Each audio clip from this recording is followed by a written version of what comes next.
सबके होने वाली बात जो है, सांझीवालता की बात, एकता की बात जो है, एक परम पिता परमात्मा के सिमरन की बात जो है, इस बिना पर ही गुरु साहिब जी ने, गुरु ग्रंथ साहिब जी में मिलावट करने की बात और कुछ और ऐसी सच्चाइयाँ थी। सबसे बड़ी सच्चाई थी और जहांगीर का मुतस्सबी होना। उसने मुतस्सब होने में आकर के गुरु जी को शहीद करने का जो फरमान जो था वो जारी कर दिया। पहली शहादत गुरु अर्जन देव महाराज जी की इस सत्य के लिए हुए। एक सचियार ने अपना जीवन बलिदान कर दिया सत्य के ध्वज को ऊंचा रखने के लिए। गुरु अर्जन देव महाराज जी, जपयो जिन अर्जन देव गुरु, फिर संकट जोन गर्भ न आयो। दूसरी उसके बाद जे जो प्रणाली एक नाम सिमरन की भक्ति भावना की, ये भक्ति मार्ग चला था, ये पंथ गुरु नानक ने चलाया था। इसको बंद करने के लिए, इसको रोकने के लिए, इस प्रचार को रोकने के लिए, ये शहादत प्रचार को जारी रखने के लिए थी। जहांगीर बंद करना चाहता था, मैं बंद कर दूं इसको, मैं गुरु अर्जन देव जो ये प्रचार कर रहे हैं इनको खत्म करके इनकी आवाज बंद कर दूंगा। जहांगीर ये सोचता था, लेकिन उन्हें ये नहीं पता था कि उसको शहीद करके, उनको तसीहे दे करके, उनको शरीर को तुम खत्म कर सकते हो, उनकी आवाज़ को बंद नहीं कर सकते। उनकी आवाज़ आज भी गुरु ग्रंथ साहिब में गूंज रही है। कोई बोले राम राम, कोई खुदाए, कोई सेवे गुसाइयाँ, कोई अल्लाह है। आज भी रोज़ कीर्तन करते हैं। आज भी हरमंदिर साहिब में गुरु अर्जन देव जी की आवाज़ गूंजती है। गुरुद्वारा बंगला साहिब में, गुरुद्वारा शीशगंज साहिब में वो शब्द, वो बाणी आज भी और रहती दुनिया तक जे गूंजती रहेगी। जहांगीर इस सत्य की आवाज को, इस सत्य को बंद करना चाहता था। वो सत्य को दबाने से सत्य दबता नहीं है, सत्य को कुचलने से खत्म नहीं होता है। जैसे सोने को आप कहो कि हम सोने को खत्म कर देंगे, आग में डाल करके जला देंगे, सोना आग में जलकर खत्म नहीं होता, बल्कि और कुंदन होता है और चमकता है। सोने में और चमक आती है। गुरु अर्जन देव महाराज जी की शहादत ने जो सत्य के लिए थी, सत्य के प्रचार के लिए थी, एक परम पिता परमात्मा के नाम सिमरन भक्ति भावना, एक ही भाव, एकता के लिए, प्रेम के लिए, सबको गले से लगाने वाली जो आवाज़ थी, उस आवाज़ को जारी रखने के लिए उन्होंने अपने तन पर तेरा किया मीठा लागे, हर नाम पदार्थ नानक मांगे। परमात्मा का भाना समझकर अपना आप का बलिदान कर दिया। अपने तन पे रेत डलवा ली गरम गरम जेठ के महीने में। किसी अदीब ने बड़ा सुंदर कहा है, चंदू चंदड़ा चंद चढ़ाउन लगा, कहंदा आओ ते लो तपाओ छेती, सूरज ला के पी के रेत उसदी, अर्जन गुरु दे सीस विच पाओ छेती। सतगुर आए ते आके कहन लगे, तुहानू लोह तपाउण दा रंग कोई नहीं, जेड़ा रंग शहीदी अज मंगदी है, इस लोह ते जापदा रंग कोई नहीं। कहंदे इस लोह दे उत्ते ओ रंग नहीं जेड़ी शहादत मंगदी है। साहब जी ने अपना बलिदान दिता।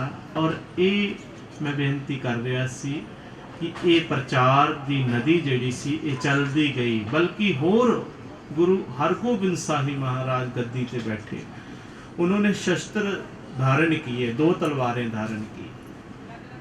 ये 2 तलवारें थी कि क्या थी?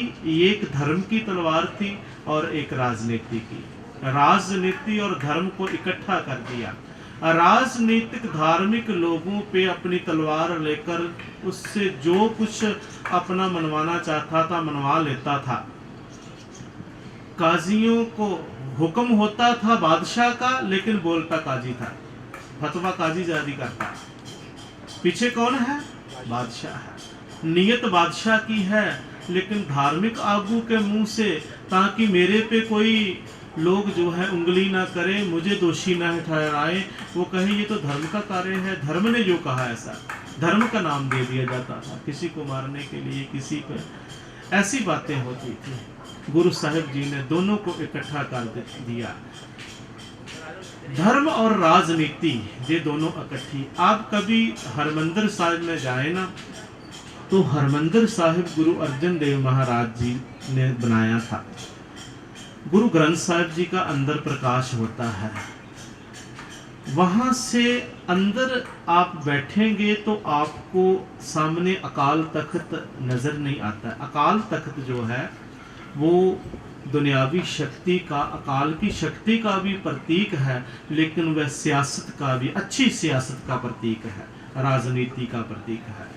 लेकिन अकाल तख्त पर आप बैठेंगे तो हरमंदिर साहिब नजर आएगा। ये एक बड़ा गहरा भाव है, ये जो बनाए ना जगह इनका भी, ताकि अगर कोई इंसान परमात्मा का नाम जपने हरिमंदिर में बैठे तो उनको बाहर की कोई जो है राजनीति की बात जो है उनके अंदर ना हो, बाहर की कोई बात ना हो, वो अंदर से परम पिता परमात्मा से जुड़े। लेकिन जब वो राज तख्त पर बैठे तो सामने उसको धर्म हरिमंदिर नजर आना चाहिए। अकाल तख्त से हरमंदिर नजर आता है, हरमंदिर के अंदर बैठे काल तख्त नजर नहीं आता। ये बात थी जो बड़ी गहरी बात थी, जो बड़ी भूल हुई थी, उसको सुधारा गुरु जी ने कि मंदिर में बैठ कर के बाहर, आज क्या होता है मंदिर में राजनीति की बातें होती है, गुरुद्वारे में किसी भी मंदिर में राजनीति की बातें होती हैं। लेकिन राजनीति में अब कभी देखना, राजनीति में धर्म की बातें नहीं होंगी, जबकि राजनीति में धर्म की बात हो। गुरु साहब कहते हैं आप तख्त पे बैठ करके धर्म की बात करो, धर्म में बैठ के तख्त की बात मत करो। जब धर्म, ये बड़ा नुक्ता था गुरु साहिब जी ने जो हमें दिया जीवन के लिए, और प्रचार होता गया। जहांगीर के समय के बाद 4 जंगें लड़ी, देश में 4 जंगें।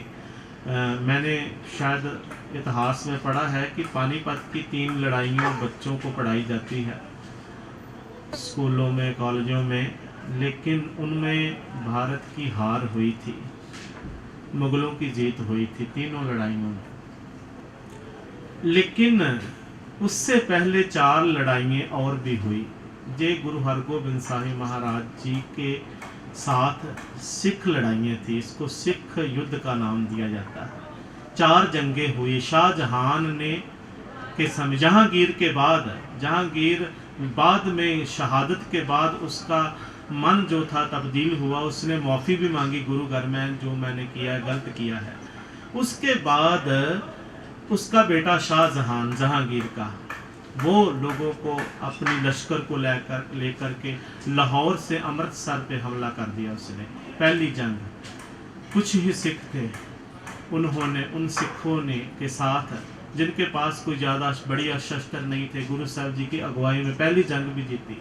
उसके बाद 3 जंगें और हुई, करतारपुर की जंग, महराज की जंग और हरगोबिंदपुरे की जंग। इन 4 जंगों में मुगलों को करारी हार दी, वो नहीं पढ़ाया जाता। ये थोड़ा बात जो है अपनी जीत भी पढ़ानी चाहिए, हार ही नहीं पढ़ानी चाहिए। जिस कैसे वो जीत की, क्या जज्बा डाला उनमें, उन सिखों में, वो साधारण लोग थे, आप जैसे लोग थे, उन लोगों में क्या गुरु जी ने ऐसी कला, ऐसा परमात्मा की क्या शक्ति भर दी कि वो इतने बड़े लश्कर, लाखों के लश्कर से चतरंगिनी सेना के सामने खड़े हो गए और चतरंगिनी सेना को हरा दिया उन्होंने। वो 4 जंगें, सिख धर्म की पहली 4 जंगें, जिनमें सिखों ने जीत प्राप्त की और मुगलों की हार हुई। उसके बाद पानीपत की ये लड़ाइयाँ जो है होती है। खैर, औरंगजेब के समय में जबर और जुल्म, जो मुतस्सब जो जहांगीर वाला था, बाबर वाला था। ये मुतस्सब जो है वे सिर पर चढ़ के बोलने लगा। औरंगजेब ने तो ये तय कर लिया था कि एक सिरे से लेकर मैं पूरे हिंदुस्तान को मुसलमान बनाऊंगा। मैं चाहता हूं कि सारा देश जो है वो मुसलमान हो। मुझे कोई दूसरा धर्म अच्छा नहीं लगता है।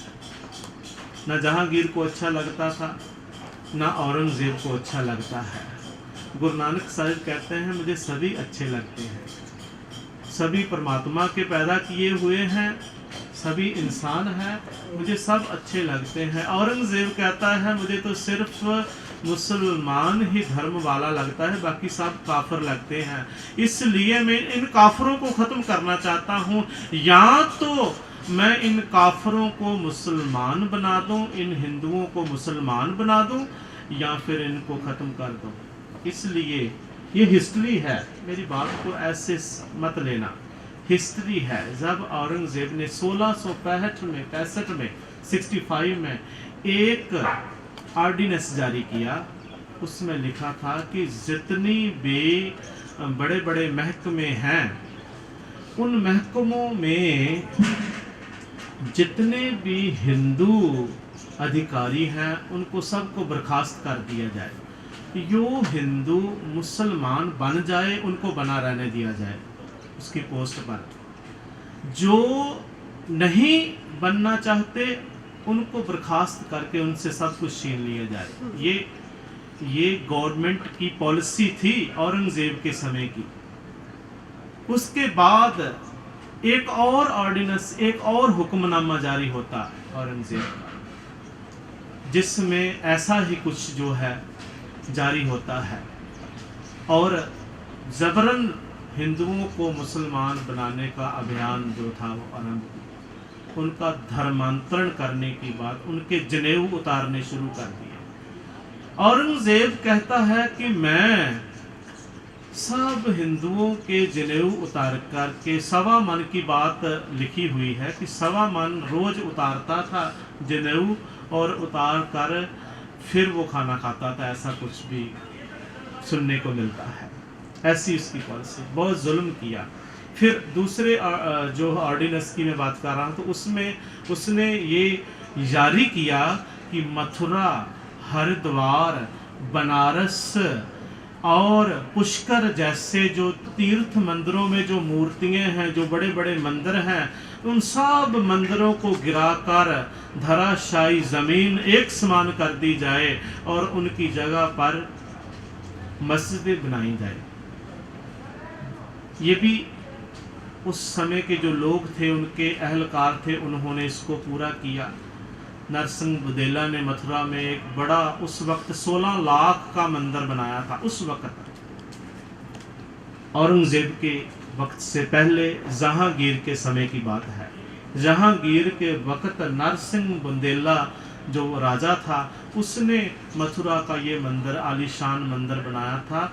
मैंने सुना है, शायद मुझे याद है कि 16 लाख रुपए जो है उस समय उस मंदिर पे लगे थे। आज बताइए कितने होंगे। औरंगजेब ने उसको भी, वो सारा का सारा संगमरमर का बना हुआ था, बढ़िया पत्थर का था, वो सब उसकी मूर्तियाँ वो सब तोड़ करके उसको ज़मीन पर एक बराबर कर दिया। आगरे में भी ऐसा हुआ, जहाँ जहाँ भी मंदिर थे सब ढुआ दिए उसने। औरंगजेब ने मंदिरों को नेस्तो नाबूद कर दिया। उसका जुल्म, उसका जबर जो था वो इतना भयंकर रूप धारण कर गया कि हिंदुओं का सांस लेना जो था हिंदुस्तान में बहुत दुश्वार हो गया। तब जाकर के उसने ये नीति बनाई कि पूरे देश को कैसे हिंदुओं को मुसलमान बनाया जाए। एक सिरे से शुरू करते हैं। इसलिए सिरा क्या था? कन्याकुमारी तो पाँव है हिंदुस्तान के, सिरा जम्मू कश्मीर है। जम्मू कश्मीर से लेकर कन्याकुमारी तक सब लोगों को मुसलमान बनाने के लिए उसने ये तजवीज़ बनाई, ये साजिश रची कि जम्मू कश्मीर से ये काम शुरू किया जाए। इसलिए कश्मीर के पंडित जो थे जब उनके जनेऊ उतारने शुरू कर दिए, उनके धर्म को ख़त्म करना शुरू कर दिया, तो वो हिंदू उस वक़्त कोई बादशाह, कोई राजपूत राजा सामने आने, मुगलों से टक्कर लेने की हिम्मत नहीं था जुटाता। तब जाकर के जितने भी पंडित थे, कश्मीरी पंडित, इकट्ठे होकर के गुरु तेग बहादुर महाराज जी के पास गए। गुरु तेग बहादुर महाराज जी से जाकर के उन्हें पता चला कि मैं थोड़ा संक्षेप में जा रहा हूँ, ब्रीफ में। अमृतसर गए, अमृतसर से पता चला कि वह आनंदपुर साहिब में है। आनंदपुर साहिब गए, जब गए तो गुरु साहिब जी के पास 9 साल की उम्र के उस वक्त गुरु गोबिंद सिंह जी से, उस वक्त उनका नाम गोविंद राय था, 9 साल की उम्र थी उनकी। जब पंडितों ने अपने धर्म की रक्षा के लिए बेनती की कि तुम कलयुग के कृष्ण मुरारी, हमारे लिए कलयुग के आप कृष्ण हो, हमारा धर्म जा रहा है, हमारा धर्म लुट रहा है, हमारे धर्म की नैया डूब रही है, तुम पतवार बन के, मलाह बन के इस बेड़ी को डूबने से बचा सकते हो। आप हमारे धर्म की रक्षा करो, हमारे धर्म की बेड़ी डूब रही है, हमारी पत डूब रही है, हमारी इज्जत जो है धर्म की जा रही है, हमारी पत को, इज्जत को, धर्म की इज्जत को तुम ही बचा सकते हो, आपके बिना हमें देश में कोई नज़र नहीं आ रहा। ये सब कश्मीरी पंडितों ने गुरु तेग बहादुर महाराज जी से कहा, तो गुरु तेग महाराज जी ने उन्हें धीरज दिया, धरवास दिया कि परमात्मा सबका है, तुम चिंता मत करो, वह सब ठीक कर देंगे। गुरु गोविंद राय जी, उन्होंने भी कहा कि पिताजी आपके बिना, उन्होंने कहा कि इस कार्य के लिए बहुत बड़े बलिदान की ज़रूरत है, ये कुर्बानी के बिना, बलिदान के बिना ये धर्म नहीं बच सकता।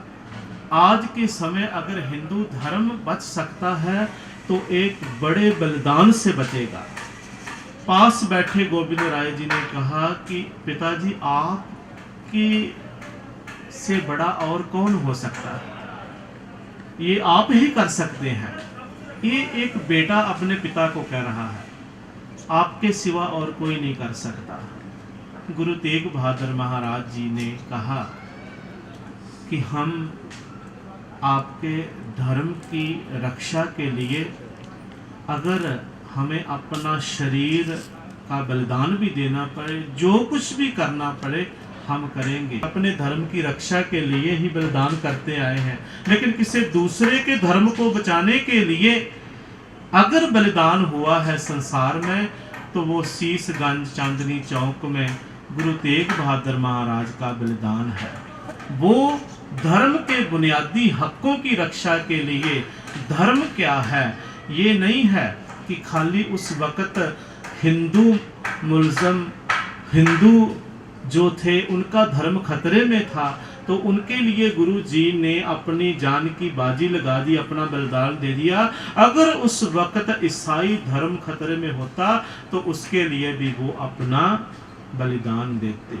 अगर उस वक़्त मुसलमान धर्म को खतरा होता, कोई और धर्म मुसलमान धर्म को ख़त्म करने की कोशिश करता तो उसके लिए भी अपना बलिदान देते, क्योंकि गुरु नानक का धर्म जो है वो किसी एक व्यक्ति विशेष के धर्म को बचाने के लिए नहीं, बल्कि धर्म के बुनियादी हकों का रक्षक है। हर एक व्यक्ति को अपने धर्म के अनुसार जीवन जीने का हक है, ये गुरु नानक का धर्म कहता है। किसी को धक्के से जबरन किसी का धर्म खत्म करके तुम अपना धर्म उस पे उसको धारण करने के लिए मजबूर नहीं कर सकते। हर एक व्यक्ति को अपने अपने धर्म के मुजब, अपने धर्म के अनुसार जीने का हक है। इसलिए गुरु तेग बहादुर महाराज जी ने चांदनी चौक में आकर औरंगजेब के अन्याय से, जुल्म को ख़त्म करने के लिए, हिंदू धर्म की रक्षा करने के लिए इस जगह पर आकर के शहादत दी। उनके साथ भाई मती दास, भाई सती दास, भाई दयाला जी, 5 सिख थे। 3 सिख जो थे उनको तसीहे दे दे करके सबसे पहले उनको शहीद किया। ये गुरु जी को एक तरह का 3 बातें थी गुरु जी के और गुरु के सिखों के आगे। या तो तुम इस्लाम धर्म जो है वो परवान कर लो, मुसलमान बन जाओ, या फिर करामात दिखाओ, या फिर मौत जो है। 3 बातें थी। गुरु साहब कहते हैं अपने धर्म को छोड़ देना ये भी मरना है, ये भी मौत है। अपने धर्म को छोड़ना ये भी मौत है। करामात दिखाना ये भी मौत है। कोई धर्मी लंबी धर्मांतरा धर्मात्मा वह करामात नहीं दिखाता, करामात को कहर मानते हैं। गुरु साहब जी ने करामात नहीं कभी दिखाई। कहते ये भी मौत है संतों के लिए, तीसरी मौत हमें परवान है। ये दोनों बातें नहीं, तीनों तरह से ही मरना है। अपना धर्म छोड़ के मुसलमान हो जाना ये भी मरना है, और करामात दिखाना भी मौत है, और ये तीसरी मौत जो है शरीर की मौत, ये हमें परवान है। ये मौत जो है ये गुरमुख संत जन वाहिगुरु के प्यारे जो है इस मौत को अपने हाथ पे रख के, अपने शीश को तली पे रख के चलते हैं। क्योंकि गुरु नानक ये कहा कि यो तो प्रेम खेलन का चाओ, सिर धर तली गली मेरी आओ, इत मार्ग पैर धरीजे, सिर दीजे कांड न कीजिए। अपने ईमान के लिए, लोगों के लिए, देश के लिए ये मरना जो है, इस मौत को शहादत कहते हैं। कोई अपनी पत्नी के पीछे मर गया उसको शहीद नहीं कहते। कोई अपना पैसे बचाने के लिए ख़त्म हो गया, या कुछ ऐसी निजी बातें जो हैं, पर्सनल बातें जो उनके लिए मरने वाले को कोई शहीद नहीं कहता। शहीद उसका नाम है और शहादत उसका नाम है जो सच धर्म के लिए हो, जो लोगों के लिए हो, जो सबके लिए हो। तो गुरु के इतिहास में ये शहादतें जो है ये अपने धर्म को बचाने के लिए नहीं थी, बल्कि दूसरे के धर्म को बचाने के लिए ये शहादतें थी। अपने ईमान को बचाने के लिए ये शहादतें थी। ये परम सत्य के लिए शहादतें थी। शहीद शब्द जो है ना, ये शहीद शब्द फारसी का शब्द है। शहीद का मतलब है गवाह, गवाही, शादी जिसको कहते हैं, इसी से ही शहादत बना है। शहीद गवाह है, शादी है सच का, वो खड़ा है सच पे, इसलिए उसको शहीद कहते हैं। गुरु तेग बहादुर महाराज जी के सिखों को पहले कहा, फिर उनको बहुत से तसीहे दे दिए। उबाला गया, भाई दयाला जी को उबलती देग में उबाला गया। ऐसे ऐसे तसीहे दिए जिसको सुनकर के आप हैरान, रोम रोम खड़े हो जाएंगे आपके, आप हैरान हो जाएंगे। ऐसे कैसे अमानवीय तसीहे। जैसे आलू उबालते हैं आप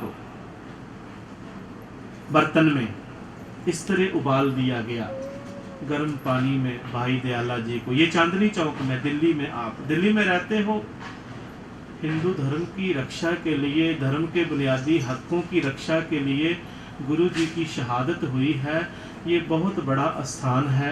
इस स्थान पे जाकर हर एक हिंदू का, हर एक भारतवासी का धर्म बनता है कि जरूर वहाँ पे जा कर के नतमस्तक हो। एक बार अपने जीवन में हर एक व्यक्ति को जरूर जाना चाहिए। ये बहुत बड़ा बलिदान है। ऐसा बलिदान सुना तो दूर, देखना को दूर, सुनने की बात भी आज तक नहीं सुना है। रुई में बांधकर जला देना, रूम में बांधकर। फिर चरखड़ी है, उस पे चढ़ाकर उसको ऐसे फेरना, ऐसे ऐसे तसीहे देकर उन्होंने उफ तक नहीं की, सी तक नहीं की।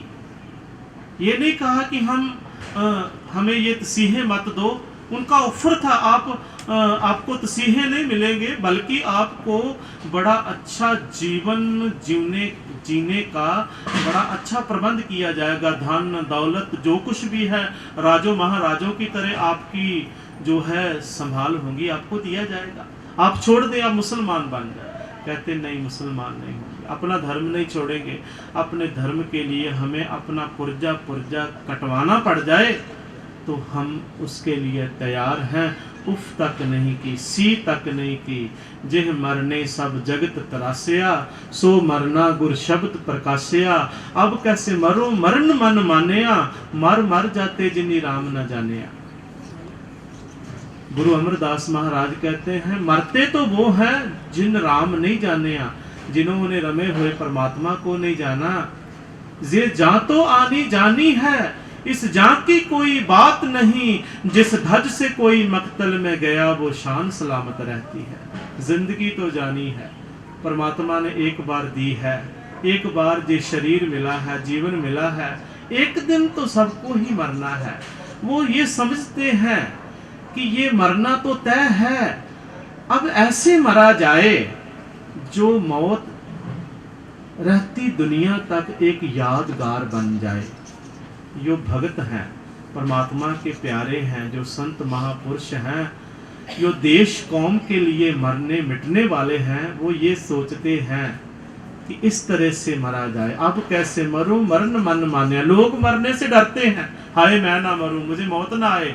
मौत से बहुत डर लगता है हर एक को, लेकिन जो सूरमा है, योद्धा है, जो गुरमुख है, संत है, भक्त है, सिख है, वो मरने से डरता नहीं है। मरता मरता, कबीर साहब कहते हैं, कबीर मरता मरता जग मुआ, मर भी ना जाने कोई, ऐसी मरनी जो मरे बहुर न मरना होए। अगर ऐसी मरना आ जाए तो दोबारा फिर मरने का और जीने का झंझट खत्म हो जाए, जन्म मरण मिट जाता है। अगर ऐसी मरनी, शहादत वाली मरनी, दूसरों के लिए जो मरनी है, दूसरों के लिए मरना जो है, वह मरना आ जाए तो ये बहुत बहुत बहुत बड़ी शहादत है, बहुत बड़ी पवित्र मौत है, ये पावन मौत है। और इसलिए वे तैयार बर तैयार रहते हैं। वे हंस हंस करके अपने आप को नशावर कर देते हैं। गुरु तेग बहादुर महाराज जी ने बह काहू को देत नह बह मानत आन, कहो नानक सुन रे मना, ज्ञानी ताहे बखान। ज्ञानी पुरुष वो है, ना तो वह किसी का भय सहता है, ना ही किसी को भय देता है। ये उनके श्लोकों में, वाणी में लिखा हुआ है। उस वैराग की मूर्त गुरु तेग बहादुर महाराज जी ने चांदनी चौक में अपना बलिदान दिया। और गुरु गोविंद सिंह महाराज जी ने लिखा कि उन्होंने अपने शरीर का ठीकरा आप समझते हो किसको बोलते हैं? ये जो कच्ची मिट्टी का भांडा होता है ना, ये टूट जाता है तो वो ठीकरा बन जाता है। गुरु साहिब कहते हैं टुकड़ों को, कहते ये शरीर का भांडा है ना, गुरु तेग बहादुर महाराज जी ने अपने इस शरीर के भांडे को, इस ठीकरे को मुगल बादशाह औरंगजेब के सिर पे आकर चांदनी चौक में फोड़ दिया। ठीकर फोड़ दलीस सिर प्रभु। दलीश का मतलब है दिल्ली का बादशाह, दिल्ली प्लस ईश। ठीकर फोर दलीस सिर प्रभपुर किया प्यान, तेग बहादुर सी क्रिया करी न किन्हू आन। तेग बहादुर के चलत भयो जगत को शोक, है सब जग भयो जय जय जय सुरलोक। सुरलोक में तो जय जयकार है, जगत में है, क्योंकि है इसलिए है कि आज तक ऐसी शहादत नहीं हुई।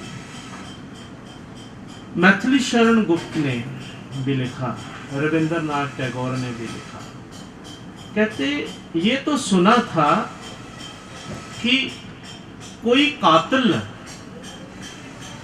करने वाला जिसको कत्ल करना है उसके घर में घुसकर उसे मारता है, कत्ल करता है। लेकिन ये पहली बार ही देखा कि कत्ल होने वाला खुद कातिल के पास चल करके जाता है।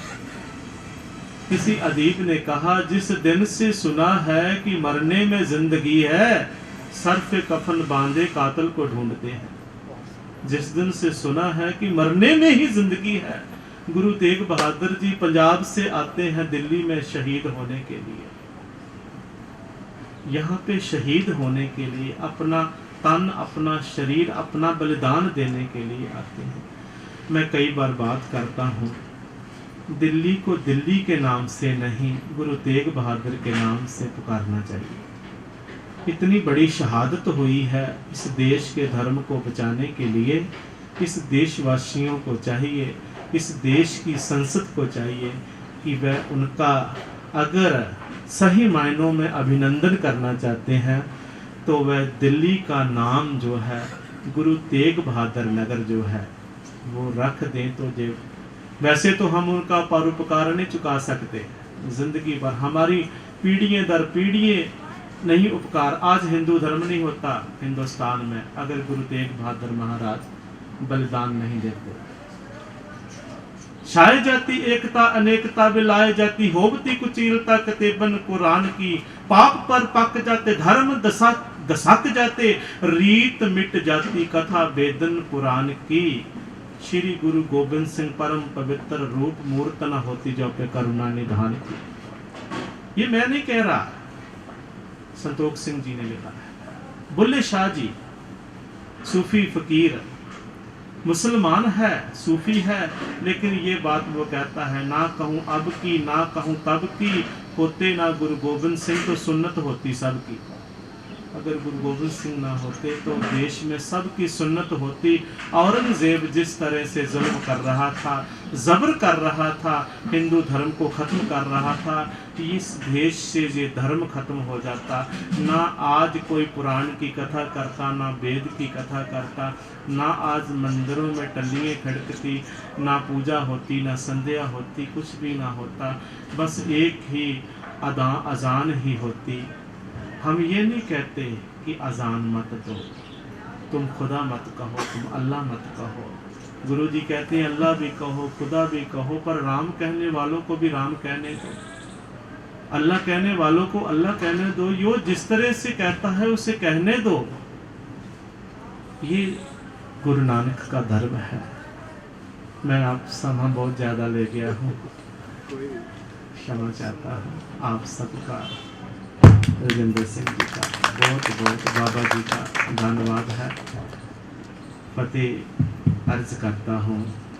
वाहिगुरु जी का खालसा, वाहिगुरु जी की फतेह। बहुत ही सूझवान और बहुत ही उन्होंने अपना कीमती समा जिहड़ा है वो दे के और सिख इतिहास के बारे जिहड़ा है वो जानकारी कराई है।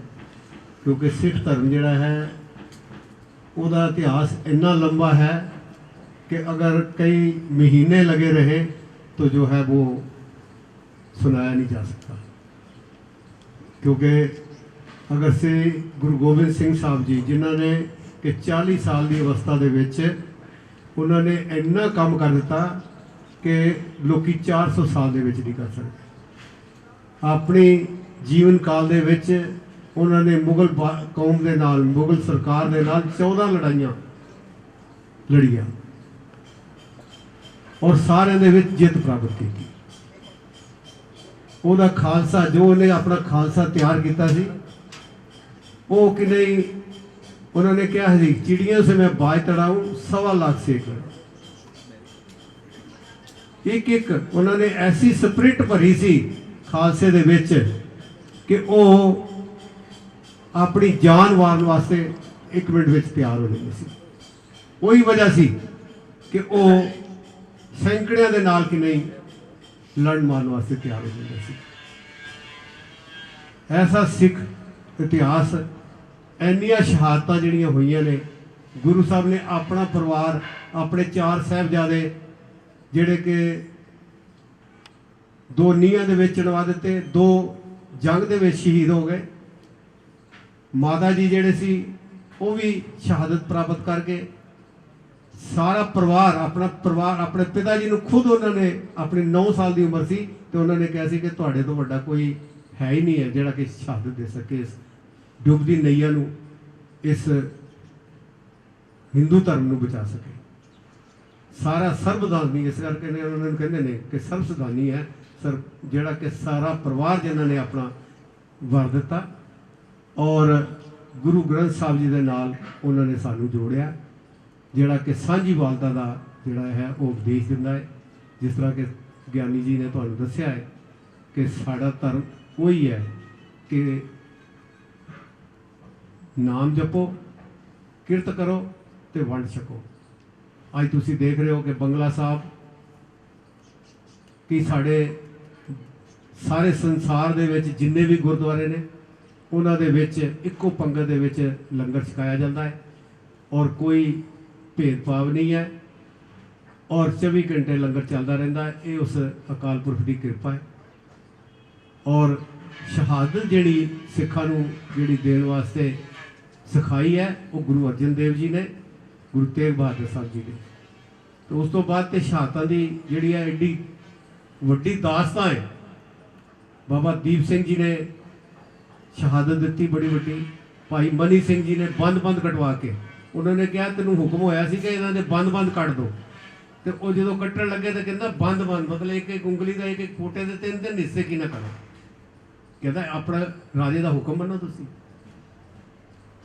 भाई तारू सिंह जी होए ने, उन्होंने अपना वाल नहीं कट्टण दिते, वाल नहीं कट्टे गए उन्होंने कोल और उन्होंने खोपरी उतरा दी।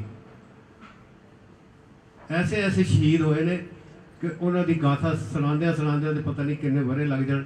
सो भाई साहब भाई रजिंदर सिंह जी जिहड़े कि बहुत ही सूझवान, उन्होंने तुसी अपने विचार सुने ने। उम्मीद करते हैं कि ये जिहड़ा उन्होंने भाईचारा दस्सिया है, सर्व धर्म सम्मेलन का मतलब ही है। जिहड़ा महात्मा गांधी है ना, इन्होंने शूद्र का सारे लोग कहते हैं कि महात्मा गांधी ने शुरू किया, यह शूद्र का जिहड़ा है ये तो गुरु नानक साहब ने शुरू कर दिता सी। उन्होंने कहा सी कि ब्राह्मण खत्री शूद वैश्य 4 वर्णों का उपदेश साझा। उन्होंने सारिਆਂ ਨੂੰ ਸਾਂਝਾ ਦਾ उपदेश दिता। अज भी हरमंदर साहब तुसी जाओ तो हरमंदर साहब के 4 दरवाजे ने।